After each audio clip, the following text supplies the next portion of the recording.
Well, good morning, everyone. Today we announced an important step forward on how Albertans prove their identity and Canadian citizenship, a change that will make life easier and more secure for all. Alberta is a province built on opportunity, trust, and the promise that every citizen can access the services and supports they need to thrive. Today, we're taking another step to fulfill that promise. Starting in late 2026, Alberta will be the first province to implement the addition of Canadian citizenship markers to our driver's licenses and identification cards. This simple addition will have a profound impact on how Albertans interact with their government and their communities. Why are we doing this? Because we believe in making things better, faster, and more convenient for everyone. By including citizenship information on these cards, we're streamlining access to vital services, whether it's applying for student aid, accessing health benefits, or supporting those with disabilities. No longer will Albertans need to carry multiple documents or face unnecessary hurdles. This change means that when Albertans need to prove both their identity and their citizenship, they'll be able to do so with a single document. It's about reducing red tape, cutting down on paperwork, and making sure that government works for you, not the other way around. Programs like Assured Income for the Severely Handicapped, Alberta Student Aid, and the Persons with Developmental Disabilities program all require proof of citizenship. With this new marker, accessing these supports will be simpler and more secure. Adding a Canadian citizenship marker is also about protecting our democracy. Election security is a vital concern in Canada. By adding citizenship information to Alberta's driver's licenses and ID cards, we're taking a proactive step toward ensuring that only eligible citizens cast ballots in our elections. This helps safeguard the integrity of our electoral process and strengthens trust in our democracy. I also want to be clear that non-citizens, such as permanent residents, that still qualify for Alberta's driver's licenses will not have any marker displayed. Lastly, as we announced several weeks ago, we will also be integrating Alberta healthcare numbers onto driver's licenses, also in late 2026. This will also provide additional security around healthcare numbers, as we have learned through our refocusing of the healthcare system that there are more than 500,000 healthcare numbers registered than there are people living in Alberta. 530,438 to be exact, based on second quarter 2025 population estimates. I do want to thank Minister Dale Nally and his department, Service Alberta and Red Tape Reduction, for their hard work laying the groundwork for this change. I now invite him to the podium to introduce our guest, as well as to speak in more detail about these changes. Thank you, Premier. And I'd also like to thank Ricky McBride for coming out today. She is the CEO of Alberta Registry Agents. And not for nothing, but she's also my constituent, so we really should have carpooled here. So we'll plan that for next time. Now, as you've noticed, we want Alberta's driver's licenses and identification cards to be a safe and convenient means for Albertans to access provincial programs and services. The citizenship marker will be added during regular renewals or new applications starting in fall 2026. When the changes come into effect, Canadian citizens renewing their Alberta driver's license or getting a new one will have the citizenship marker included in their cards if the legal entitlement documentation produced verifies their Canadian citizenship. We're always looking for ways to make life simpler for Albertans, and this is another step in that direction. Right now, people often have to dig up extra paperwork just to prove who they are and that they are Canadian. By adding citizenship information directly onto Alberta's driver's licenses and ID cards, we can cut through that red tape. Whether you're applying for student aid, signing up for health benefits, or accessing supports for people with disabilities, you'll be able to do it all with one secure piece of identification. It's about removing barriers, speeding things up, and delivering the kind of modern, common-sense service Albertans expect from their government. The timing for all of this is perfect for us because we're going to add this marker and healthcare number information at the same time we do a complete redesign of the driver's licenses and ID cards. There's going to be more to come on that. But these changes will prove the security, convenience, and functionality of Alberta driver's licenses. Furthermore, we're committed to ensuring this change benefits everyone without creating financial barriers. Importantly, this update comes at no additional cost to Albertans. The government will cover all expenses for system upgrades, so you won't pay extra to have your citizenship added to your card. We're also committed to protecting your privacy. The citizenship marker will follow international standards and will be displayed as a simple CAN code on your card, clear, concise, and respectful of your personal information. This is a practical, forward-looking change that reflects our commitment to better, faster, and more secure services for Albertans.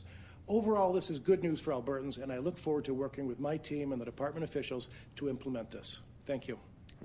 Thank you, Minister and Premier. We'll now enter the media Q&A portion of the announcement. For media here in the room and on the line, we'll be taking one question, one follow-up. Reminder to please state your name and outlet before asking your question. And if we have questions in the room, we'll start off at the mic. And I see one making their way there. So yeah, go ahead first at the mic. I apologize, I'm going to be a little bit off topic. Sarah Offen with Global News. A question for the Premier. Just regarding harm reduction supplies like needles and bubble pipes, we're hearing that they're no longer going to be supplied to outreach agencies that work with Calgarians suffering from addictions. Can you speak to whether harm reduction tools like this are still available then at AHS facilities, and where things are with the province's plan to shut down the safe consumption site here in Calgary? Are those negotiations still continuing with city officials? Well, I'll tell you that we are moving towards shutting down safe consumption sites, especially when we have municipalities that have expressed a clear interest in doing so. We're in the process of doing that in Red Deer on the basis of council asking us to. We also, though, are making sure that we have other supports available. So we already have therapeutic living units within the corrections facility in Red Deer. We already have a recovery community that's been in operation for, I think, close to 2 years as a way of providing long-term support. And we're also building, a brand new regional hospital there as well. So we believe that we have to transition to provide support. I believe that the plan involves having mobile paramedic teams and mobile nursing teams in order to be able to provide things like naloxone in the event of overdose. So I think it's a matter of providing services a different way. For the specifics on the rumor that you're hearing, I would just invite you to ask Rick Wilson, who is our Minister of Mental Health and Addictions, and he can maybe clarify what the policy will be. I also understand, again, I apologize if I'm catching you flat-footed, but that the federal government has, at least until last March, provided the funding for those supplies, for those kind of harm reduction tools. I'm just wondering if this kind of thing could be contingent on whether that's included in an upcoming budget. Well, I can tell you our approach in Alberta is to get people into recovery so that they don't need those types of services or those kinds of devices. And my view is that we should all share that same goal. I know that the harm reduction advocacy groups, they talk about doing harm reduction until such person is ready for treatment. And so we agree, let's get them into treatment faster. And so that's what we've been doing. We have 11 recovery communities that we're opening up. 4 of them are already in operation. We've got 4 therapeutic living units in the corrections facilities, and it's demonstrating success. So we're going to keep on doing that. But I think we should all want to get our loved ones off of drugs altogether so that they can get back on with repairing their lives. Thanks, Sarah. We'll go to our next at the mic. Hi, I'm Devika. I'm with the Calgary Herald.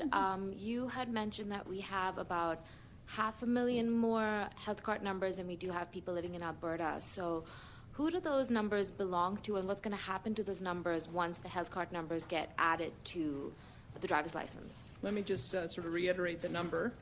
It's 530,438 based on the population estimates from 2025. And I guess we'll find out as we go along. I mean, that's one of the things that is a bit of a mystery to us, is we don't think that there has been very good record keeping by Alberta Health Services in this regard. It's part of the reason why we're taking more of these roles back into government so that we can get a better line of sight on these things. And one of the integrated approaches that my ministers have had has been to try to get to the bottom of this issue. So is it people who have passed away and their numbers haven't been canceled? Is it people who have moved to another jurisdiction and didn't register with their new jurisdiction? Is it people who have left the country but maintain their Alberta health card so they can come back for treatment? We don't know. Could be any of those things. And so we'll have a much better idea now that we're integrating the two, because it'll be pretty clear where the outliers are, and we'll be able to have more answers to the question. But we had to start with trying to get the data so that we could get to the bottom of it. I don't know if Minister has more to respond to on that. No, I think you nailed it, Premier. This is the very reason why we have to do this initiative, because the way AHS was doing it previously just lacked security, it lacked controls. So we are going to, in the fall of 2026, we will now know who has Alberta healthcare cards, and there won't be 500,000 fake ones, which opens up the door for abuses. So. Got it. Thank you. And you'd also mentioned that non-citizens won't have a marker on their cards. Would that also apply to permanent residents? That's right, yes. Got it. Well, thank you. Thank you. Thank you. We'll go to our next at the mic. Hi, Premier. Bill Graveland from Canadian Press.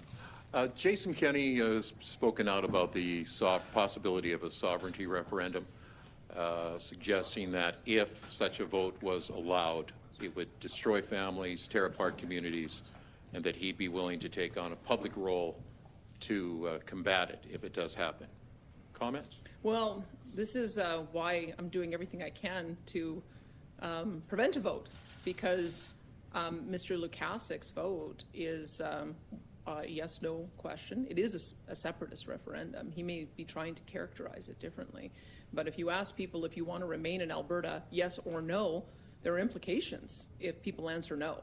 So I have been very clear that I believe in Alberta sovereignty within United Canada. I am working with the federal government to try to address what I think are significant and real grievances that have Albertans feeling frustrated.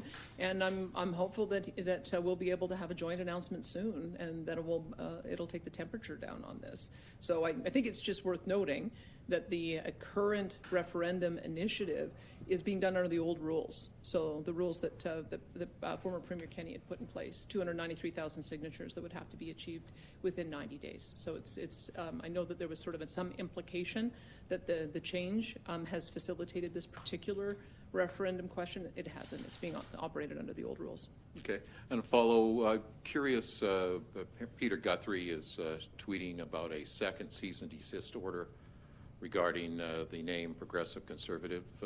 Reasons for that? Well, I challenge you to show me any jurisdiction that has 2 Conservative parties on the ballot, 2 Liberal parties on the ballot, or 2 New Democrat parties on the ballot. You can't just steal the name of an existing party and then try to use their reputation to further your own. I mean, I have no problem with anyone going out and creating a brand new party, but we have the Progressive Conservatives are a legacy party name for our party, and we will fight to protect it. We simply do not want to create the confusion, because we know what will happen. We've watched what happened with Pierre's riding. Pierre's riding had something like 200 people on the ballot to try to derail it. If you allow one extra Conservative party, I can well imagine we'd have 50 Conservative parties on the ballot. And then it would create confusion. And I can tell you what happened in the by-election that Pierre Poilievre just went through. You had Jean-Pierre Kingsley, who was the former chief electoral officer, saying this is outrageous and we have to make sure that we protect the choice of voters so that they know exactly who they're voting for. And we're not going to allow anyone to muddy the waters on that. So we'll be defending the name. Thank you. Thanks, Bill. And I see one more at the mic, and then we're going to go to the phones, and we'll come back here to the mic. 2 more. Kevin Gray from CTV. On the topic of today's announcement, does this mean that people who are going to renew their driver's licenses will have to show in some way proof of their citizenship? Because you say that this is going to reduce the need to show proof of citizenship for other things. It seems like if that's the case, all you're doing is front-end loading the hassle of showing your citizenship. Well, I would push back and say you'll be showing your birth certificate one more time. And then after that, then it's going to be on your driver's license after that. Look, we have heard from Albertans loud and clear they want less identification cards in their wallet, not more. So this is just giving Albertans what they want. It's going to make their life simpler. It's going to make their life better because they're not going to have to be fumbling to find a birth certificate every time they go to apply for benefits. How will it work? What will any Albertan? And if I might add, I mean, one of the issues that we face in trying to determine citizenship, it may be easier for those who are Alberta born because we've got the birth certificate registry. So if we can find some ways to be able to make it easier so that people can get those seamlessly. But all of the other birth certificate registries are at the provincial level. So we've got 12 other jurisdictions. And then somebody who is a new Canadian, those records are kept at the federal level. That's why it is a bit complicated. But we think that once we put that in place, knowing that you'd have to dig up your citizenship for some of the programs that we reference: assured income for the severely handicapped, person with developmental disabilities, student aid. Those individuals trying to seek those programs have to do it anyway. So this will just make it a lot easier for them. It seems, though, that those people are not the majority of Albertans, and so you're going to ask the majority of adult Albertans to find proof of their Canadian citizenship to renew their driver's licenses. Does that mean that if a person doesn't have that proof of citizenship, they have to then apply for a birth certificate or apply for a passport or apply for something in order to apply for a driver's license? Isn't that just one more step of red tape in getting a driver's license, which is already a hassle? Well, I'll push back and say that's not red tape, because red tape is duplication or unnecessary. And we've learned early on, because we reached out to the feds on this issue, and the feds cannot provide us with one single source of data that tells us who's Canadian, who's not. So that tells us right away that this is necessary. It's not just going to make it simpler for Albertans applying for benefits, but it's going to be able to tell us, who our citizens are. And look, there's 67 countries around the world that already do this. Spain does it, Italy does it, Brazil does it, Japan does it. Like, this is not controversial, but it will make life simpler for Albertans when they're applying for benefits. If I can just pop one more addendum in. I'm not sure, you said this isn't red tape, this isn't, and then you described red tape as duplication. How is it not duplication?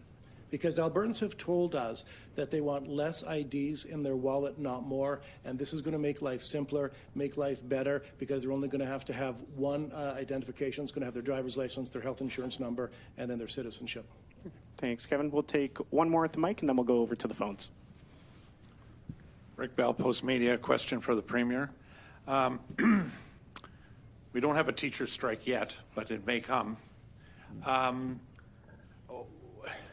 How determined is the government to maintain the position that it has, that you're offering a pay raise, I think, over 3 or 4 years, and also hiring additional teachers? But how resolute are you to remain on that position? I know there's negotiations, but in the words of former Premier Ralph Klein, I think in negotiations he once said, "I ain't going to blink." So there's a precedent for answering this question.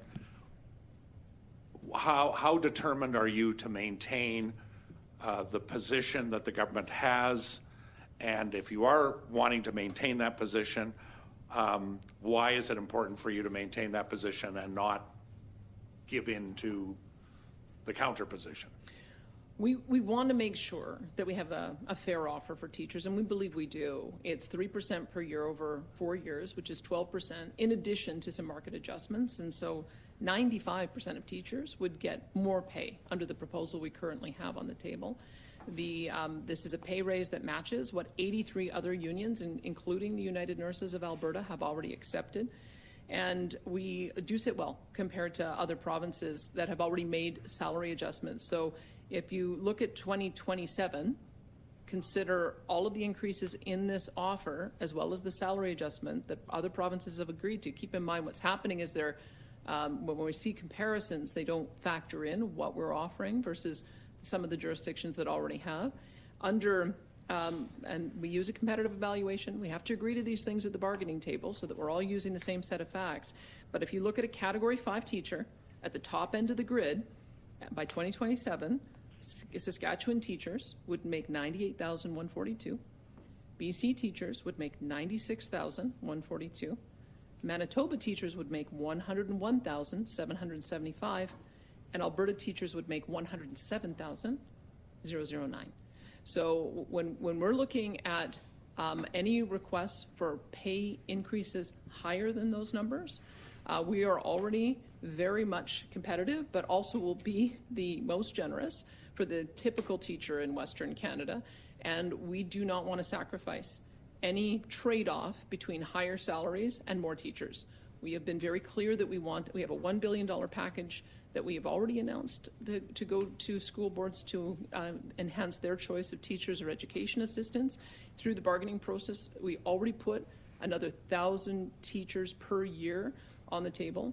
And so we are asking the Alberta Teachers Association leadership to be very clear about what these trade-offs are with their members, and I hope that we're able to get to a negotiated settlement. We want to make sure that we are addressing the issues that we hear from teachers. They want to be paid fairly. They will be with this offer. More so. I mean, they're getting well above what other teachers are in the Western Canada, and we have a lower tax environment, and we have no harmonized sales tax. So all of that has to be factored in with what we hear they really want us to do, which is to hire more teachers, more education assistants, so that we can reduce class sizes and address complexity. So my supplementary again on this issue is how you know, I've seen lots of politicians lead through labor disputes. How determined are you to stick to that position, given what you just told us about all the facts and figures, and even given the fact that the ATA is obviously going to push it back and say that you're not being fair? How determined are you to hold the line on the position you have? I would say that I've been pretty clear with these numbers. We've looked at them. We want to make sure that parents and frontline teachers know that this is a fair offer. We want to make sure that everybody has the same information, and so we will make sure that we know that the ATA is getting their position out through advertising in movie theaters and various other means. We will be getting this perspective out as well. And we hope that it'll win over hearts and minds of teachers and parents. We want to be fair to teachers. But we also know that the number one issue is addressing class size. We're addressing it one way in building out an $8.6 billion spend program to build new schools. That's one thing. There's just a need for more physical space. But we also need to have more teachers to be able to have smaller classes, and we need to have more education assistants to deal with classroom complexity. It can't all be about having higher and higher and higher salary settlements. Otherwise, those other things will be sacrificed. We have to have a balance.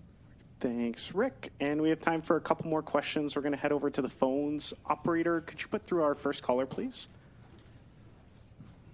Yes, your next question comes from the line of Jack Farrell with the Canadian Press. Please go ahead.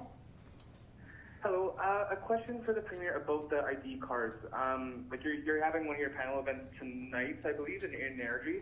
I'm curious, is adding citizenship to driver's licenses kind of like a first step in creating the new immigration system that you've been shopping around about, potentially like denying some social services to non-approved immigrants? Like would doing this make that easier to do? I can have the minister talk to you about this, but we've been talking about this since we got reelected, because we've identified many problems that we're trying to solve.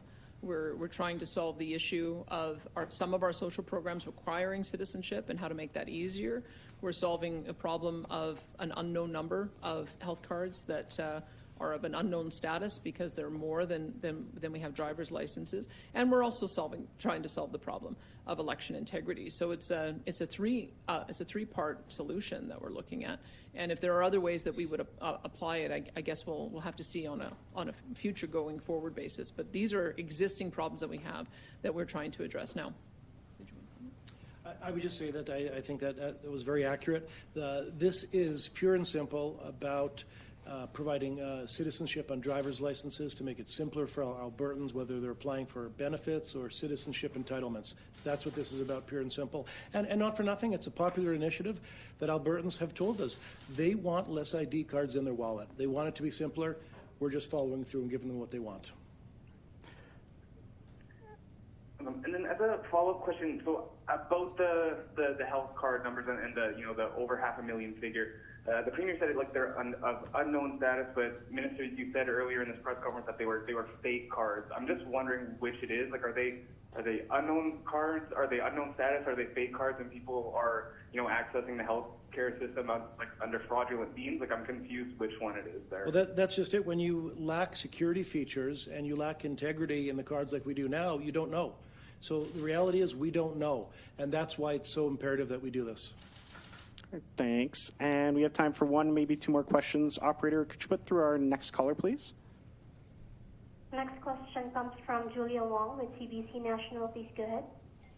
Hi, this is a question for the Premier. I'm just trying to better understand, this new marker that you want to put on driver's licenses, because I understand that Ontario is no longer offering that on their enhanced driver licenses. Other provinces are winding them down in their enhanced driver licenses. So why do something that other provinces no longer think is necessary? Because we have found it to be necessary. In fact, we were looking at the Manitoba card as a bit of a model for how we might do our plan as well. We found a need. Maybe the others haven't gone through the the process that we have. We've got 3 programs that we know you need to have proof of citizenship, and we also have way more healthcare cards than we have people. So we need to get to the bottom of that as well. And then also, citizenship is a requirement to vote, and so it just seems like that is an obvious way of making sure the integrity of our voting system is one people can have confidence in, by making sure that it's nice and easy to be able to prove citizenship if challenged. And my follow-up is, what guardrails will the province put in place to ensure people don't face discrimination if someone sees on their driver's license that they are not a Canadian citizen? Again, this is pure and simple about putting citizenship on driver's licenses to make it easier when applying for benefits or citizenship entitlements. There will be no discrimination. We will not be putting the status of a non-Canadian on there. Thank you. And we have time for just one last question. We'll take one more from the phones. Operator, could you put through our next caller, please? The next question comes from Eve Kunte with Radio Canada. Please go ahead. Hi, my question is regarding today's announcement. I was wondering, so we've seen recently the mobile health card has been digitalized in the Alberta wallet. I was wondering if we could expect that also from the driver's license anytime soon. We're not doing that just yet, but that's not to say something couldn't happen in the future. But at this time, we are not planning that. Thanks. And that'll conclude today's Q&A and press conference. Thank you, everyone, for joining us.